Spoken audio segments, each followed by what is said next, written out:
Hey friends, welcome to a bonus episode of the JOANNA WHALEY podcast. Today's podcast, we are going to be talking all things Thanksgiving, the holidays. As queer people, it is quite an adventure. Before we get started, if you are an LGBTQ person or you're a parent of a queer kid or you're an ally and you just need support, especially during the holidays, you can go to patreon.com/JOANNA WHALEY. For as little as $1 a month, you can join and have direct access to me. But also right now, some people have donated and there are free subscriptions available for up to 2 months. Also, if you're somebody who would like to donate to the show and sponsor people's care, their spiritual care as queer people, you can go to JOANNAWHALEY.com/donate and you can give as much as you would like. Up to $5 is enough for one person for a month on Patreon. On the other side of the music, we're going to talk all things Thanksgiving. Here we go.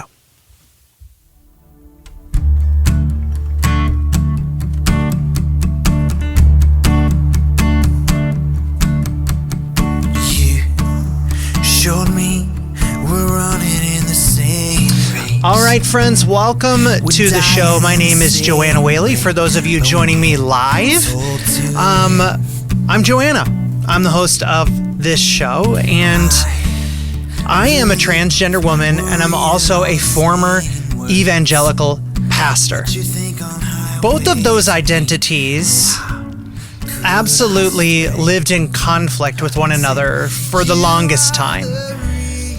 And now I'm on the other side of things. I came out I got outed about 2.5 years ago, coming up on 3 years out. And in that process, I have really kind of become a pastor. I've become kind of a spiritual provider for many people in the LGBTQ community. You just can't get the pastoring out of me, apparently. And the reality here is that we in the queer community, those of us in the LGBTQ community, are looking right now at the holidays. All of us are getting ready for the holidays. I just went to the store today and it's absolute chaos in the stores. But there's this other thing going on in the queer community. During the holidays, many of us feel this overwhelming sense of isolation. We feel this overwhelming sense of unwelcome in our holiday times. And for many, many people, it can be extremely disheartening when for years and years we sat around our family tables for Thanksgiving or for Christmas. And then all of a sudden, we were honest about who we are, who we love, and suddenly none of us are welcome. Well, I shouldn't say none of us, but many LGBTQ people are unwelcome at their family holidays. So what do we do? What do we do with this? How do we navigate all of this? One thing that I'm starting to do on this podcast, on my live events, is to start answering questions on the show. For those who are unfamiliar with the work that I do, I'm a spiritual care provider. Specifically, I do it in hospitals, but I also am a spiritual care provider to the LGBTQ community. Many queer folks consider me their pastor. I give a lot of spiritual care and advice or whatever, just spiritual input into people's lives in the queer community. And this is an increasingly vulnerable time for those in the LGBTQ community. And for those watching the show live tonight, you can ask questions live here in the chat. You can ask questions anytime, even if you some of these. So the questions that I'm answering today are questions that come in through my direct messages from time to time. And I have 3 questions from 3 different people. And they are really very, very pointed at what those of us in the LGBTQ community are dealing with. So I wanted to record this bonus episode today because this is a time when many of us in the queer community, right before Thanksgiving, begin to start feeling that isolation in an even more intense way. So I'm going to start with our first question. And for those of you watching live, a couple ways you can get involved. You can message, you can text in your question right here on the live. I'll be happy to kind of keep track and answer those as long as they are in good faith. Another option for you is you're welcome to request to join the conversation. Stick with me for a minute. Like, don't go anywhere. If you do request to join, I'll try to get you on as fast as I can. But couple rules for that if you watch live. Be over 18, be respectful, and we are not here to debate our existence to you. I'm not here to try and tell you why I think the Bible tells me it's okay for me to be trans. I'm not here for that. I'm here to support the LGBTQ community. So I'm going to start with our first question from Mark in Dallas, Texas. Mark asked this question through a direct message this week and said, "Hi, Joanna. With Thanksgiving coming up, I'm feeling particularly isolated and alone as a transgender person. My family isn't accepting, and I don't feel comfortable being myself around them. Do you have any advice for coping with feelings of isolation during the holidays? How can I find a sense of belonging and community when I feel so disconnected from my family?" First of all, Mark, I'm thankful you asked this question. There's so many of us in the community who feel that isolation, who know that pain. As I said at the beginning of this show, there were times where we were part, and you talked about tradition. You talked about this idea, or that might have been different. I'll look at that another time. But with Thanksgiving coming up, you said you're feeling isolated because of your trans identity. And it's hard when our families can't accept us. It's so challenging when families just cannot understand and cannot make room or make space for us in family to be our true and authentic selves. And it gets particularly more confusing and hurtful when people use God as a means to push that narrative, right? And that is a common thing we hear around the holidays, is that, they're talking with Uncle Terry or Uncle Jerry, and they're like, hey, you can't, the Bible says that, you can't change whatever. God didn't make mistakes with you. And these are the things we hear over and over and over again. The first thing I just want to say to you is that this is a reality for many, and you're not alone in that reality. Family dynamics can be very complicated. The reasonings behind people's, rejection of you as a trans person can vary so widely. But here's a couple things I'm going to say to you.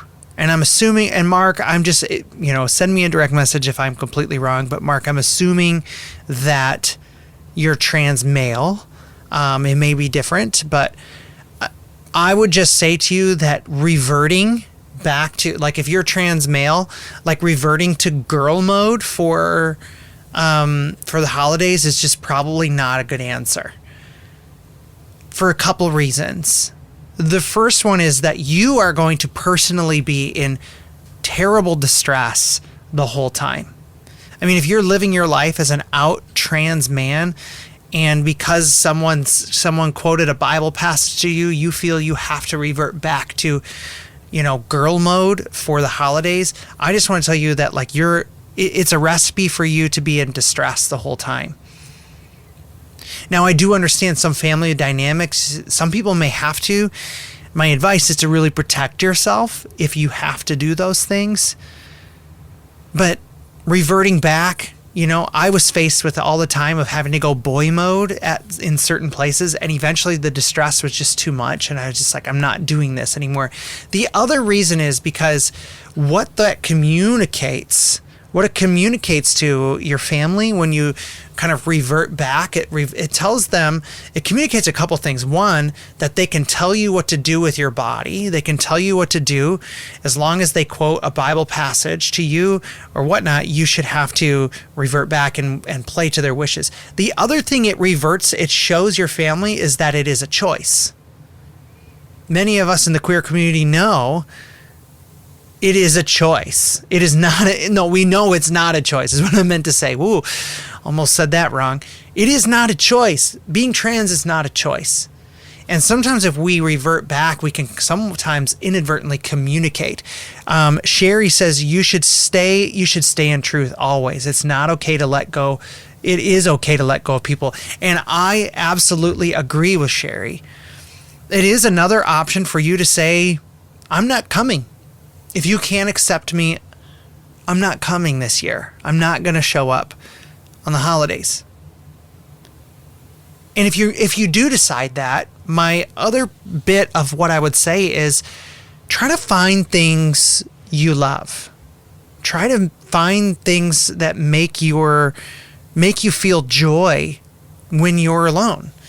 And by that, that might be your favorite movie. It might be a video game you really love. It might be making this little drink that you enjoyed around the holidays, or watching some kind of TV show.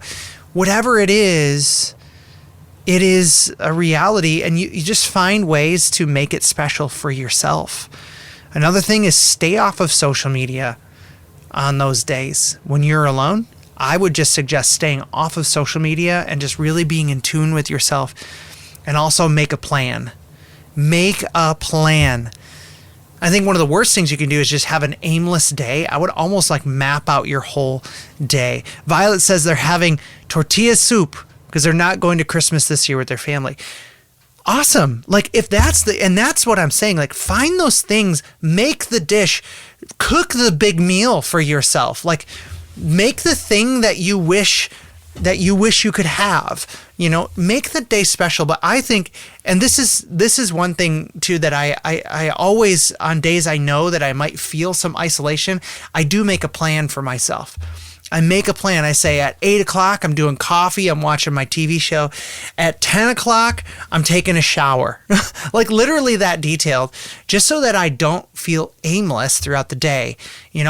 Plan a trip for yourself. Go somewhere, go see a movie, or go, take yourself to do something you've wanted to do for a while that maybe you couldn't do if it wasn't a holiday because you're off of work or whatever.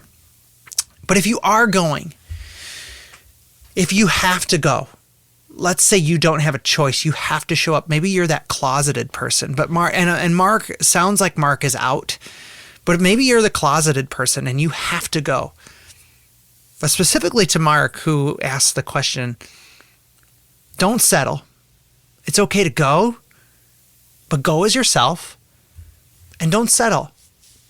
Don't settle for the stray comment. Don't let it go. If family wants to make things uncomfortable for you during the holidays, if you hear something, it's okay for you to make it uncomfortable for them. To make it clear that what you just said was not okay, Uncle Jerry. I have an Uncle Jerry. I hope he doesn't think I'm picking on him.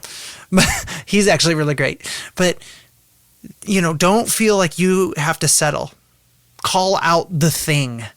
Say the thing. Advocate for yourself if you have to go. But if it isn't safe for you to advocate for yourself, find ways to cope. Be the runner. Be the one who goes to the store when you can't get things. Be the one who grills, who's cooking outside. Just be busy in the kitchen, which, keeps you out of the conversation with Uncle Jerry. You know what I'm saying? So whatever you've got to do. Friends, we're going to go to a quick commercial break. On the other side, I have more questions from people who called in. If you're watching live, feel free to throw in a question there. Request to join if you would like. I'd love to hear how you're doing during the holidays here and what you're doing to prepare for it. On the other side of the music, we're going to get to a couple more questions that came in this week. All right, friends, we'll be right back. The only place I know to breathe.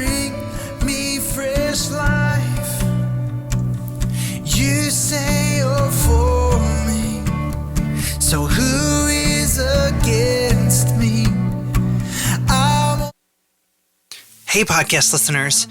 If you are an LGBTQ person or an ally, or maybe you're a parent of a queer kid and you just need support, you can go to patreon.com/Joanna Whaley for as little as $1 a month.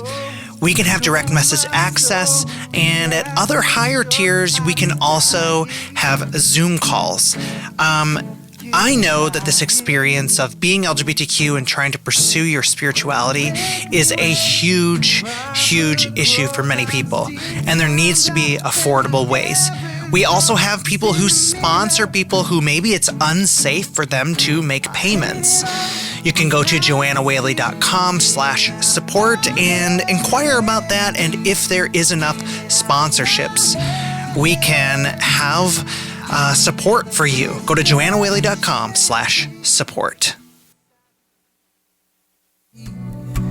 I'm only looking to the one who just speaks life. Alrighty, friends, welcome back. Welcome back. Just a quick note, if you heard that commercial, yes, you can join Patreon. We also have had people who sponsor other queer folks in their spiritual care. You can go to JOANNAWHALEY.com/donate, and you can actually support other people's care through my Patreon. It actually gives free memberships to people. So I would love to have you join me there.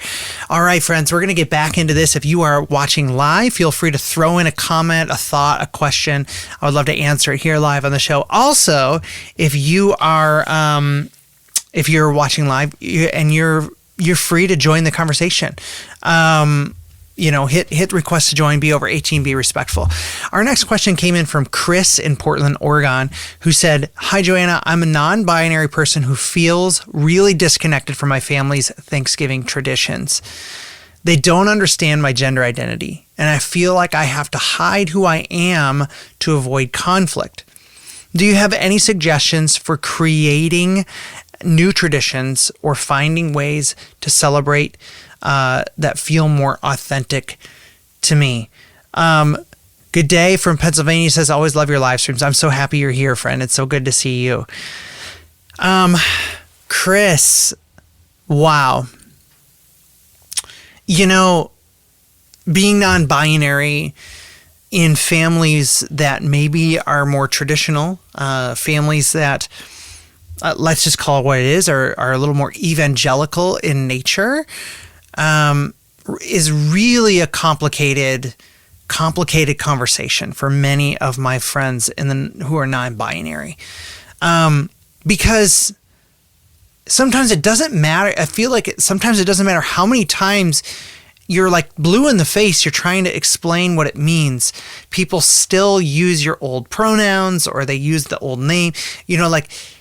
It's really hard sometimes in the non-binary community to navigate these conversations because of people in our family just don't get it. And also, you're just tight. It's like, it's the holidays. You don't want to have to sit here and just give an hour-long presentation once a year of what non-binary identity means, and then just for them to, use she, her pronouns if that's what you came from. And so it's challenging. But talking about some of these traditions, I kind of lean into the idea of creating our own traditions. If I can speak from some of my own experience here, one of the hardest things that I remember was during Thanksgiving every year. We would wake up with the kids and do like a whole, we would do we would do like cinnamon rolls in the morning, watch a parade, all these things. It was like kind of this fun all day thing that we would do together. And I remember after I came out and after divorce, it was just me on that morning. And what I did was I kind of redeemed the tradition for myself. I said, you know what? I'm going to take this moment and I'm going to just allow myself to make the cinnamon roll, watch the parade, and just enjoy it myself.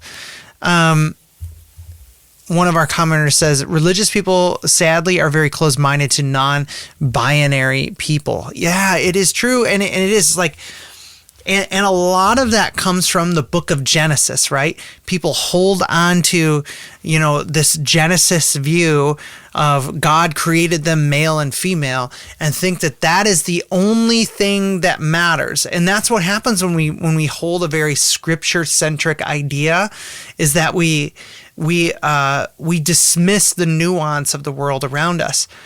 And that is the challenging conversation that people like Chris are experiencing. Is that and the other thing is that, sometimes people just aren't interested in understanding. They just aren't interested in understanding. Violet says that, Jesus said to love, that's what caused me to deconstruct. So true.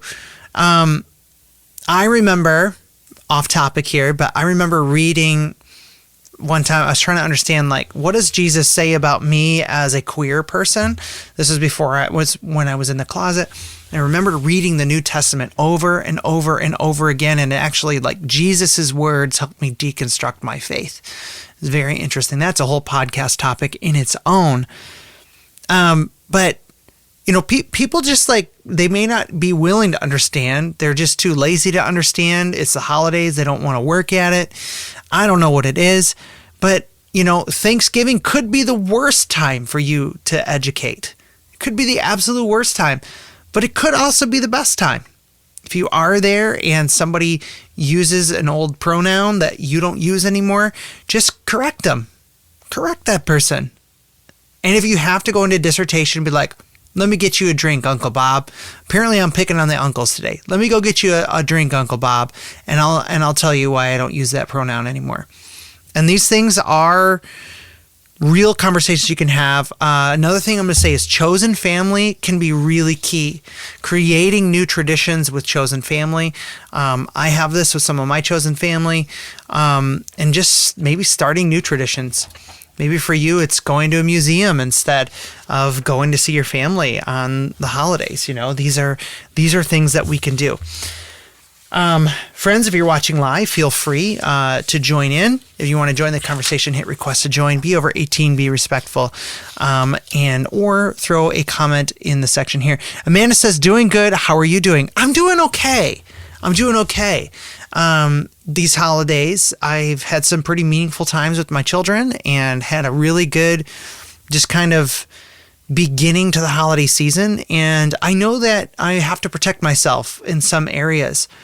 So I've been working through that. So thank you for asking, Amanda. Again, feel free, if you're watching live, to throw in a comment, to tune in, just hit request to join. And if you're listening to this show any other time and you want to ask questions, you can go to whatever social media stream is and just send me a direct message. And I actually take questions and read them on the show. Sometimes I know it's hard for me to get to all my direct messages because there's a lot of them, but I try to sift through them and get stuff that we can use on the show. This one's from Taylor in San Francisco, California. It says, "Hey, Joanna, I'm struggling with the pressure to come out to my family during Thanksgiving. I know they'll be asking me about my dating life, and I don't want to lie, but I'm also not ready to have that conversation. How can I navigate these awkward questions and still enjoy the holiday without feeling like I'm hiding my true self?" Taylor, wow. That's hard. I think one of the cringiest questions, and it's a question I've stopped asking single people in my family or in my friend groups, is asking them about dating. Because we don't know. We don't know what their dating world is like. We don't know what they're going to say or how they're going to react or how we're going to answer those questions. And I've even seen some really awkward things where, and Taylor, you didn't really tell us your orientation or your identity. And I think that's okay, because it brings me to the idea that, there are people who are asexual or an ace who feel like they have to come out to people with that because They get asked questions like this all the time, So who are you? Are you dating anybody? When are you going to when are you going to have kids? And all of these things. These questions can be really invasive, and you don't know what's going to be behind that question and that answer.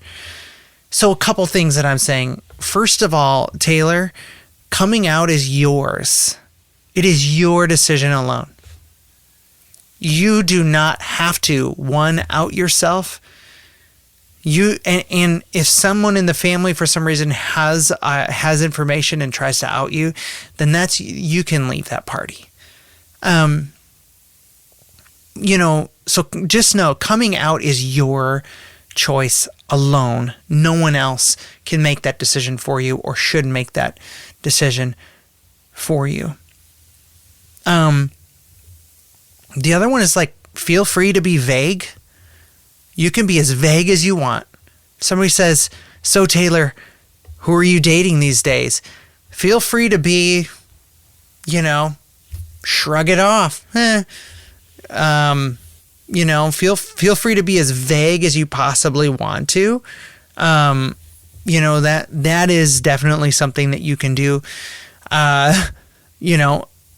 You don't even have to engage the question at all, but good one. You can use humor to bat it off, or just say, I'm still waiting for my person or whatever. Keep it vague. Use non-binary terms. If it's something that you feel that you have to protect at this time. It's really, really challenging. One of our commenters says, I'm a former Jehovah's Witness. Jehovah's Witness has no policy to deal with intersex members. And that is very true of many religious environments. Many people they have not dealt with this idea of gender, of intersex people, which a great read that I can suggest to everyone listening about a book called The Bible and the Transgender Experience. It does talk about intersex folks. There's also, I got to look up the book. I've got another book that actually deals specifically with intersex folks when it comes to theology. Now I'm trying to look on my bookshelves, but I don't know where that book is now. I hope I didn't give it to somebody. Anyways. Friends, Thanksgiving is coming. If you're a queer person and you are in deep distress over what is to come, do me a favor. Reach out to me. Send a direct message. Join my Patreon. Whatever it is, reach out. Don't deal with this stuff alone. Reach out to that friend. Reach out to that family member that gets you, that understands you. And one thing I'll say, if you have one person in your family or one person that's at the family party who gets you, who knows you, who hears the Bible passages thrown at you all night long at the party, who cringes with you when they hear it, just stay close to that person. Call them, text them ahead of time and say, hey, I'm going to need you on Thursday. I'm going to need you. Will you just be with me at every turn? So, friends, I don't know where you are in your journey. I don't know where you are, but I need you to know that, one, you're not a problem for God. And whatever you're going through, you're not alone. Friends, thank you for joining me on this bonus podcast episode today. You're beautiful. Go to patreon.com/JOANNA WHALEY. Join our community there. We'll see you next time.